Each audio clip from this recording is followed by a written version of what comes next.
बातमी मुंबईतून आहे। गोवंडीमध्ये शिवाजीनगरमध्ये अवैध झोपड्यांवर तोडक कारवाई करण्यात येते। 1000 अवैध झोपड्यांवरती पालिकेने तोडक कारवाई सुरू केलेली आहे आणि या तोडक कारवाईची दृश्य आपण बघतोय। गोवंडीतली ही दृश्य आहेत। शिवाजीनगर या परिसरात जे अवैध बांधकाम आहेत, झोपडे आहेत, त्यांच्यावरती आता कारवाई केली जाते। जवळपास 1000 अवैध झोपड्यांवरती पालिकेकडून ही तोडक कारवाई केली जाते।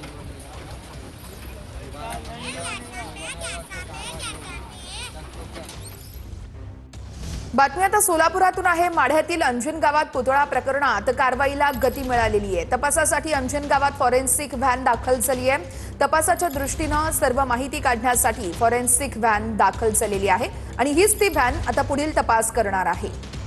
माढ्यातील अंजन गावातील पुतळा प्रकरणात आता कारवाईला वेग आलेला आहे, कारण फॉरेन्सिक व्हॅन ही दाखल झालेली आहे आणि याच आधारे आता पुढील तपास केला जाणार आहे।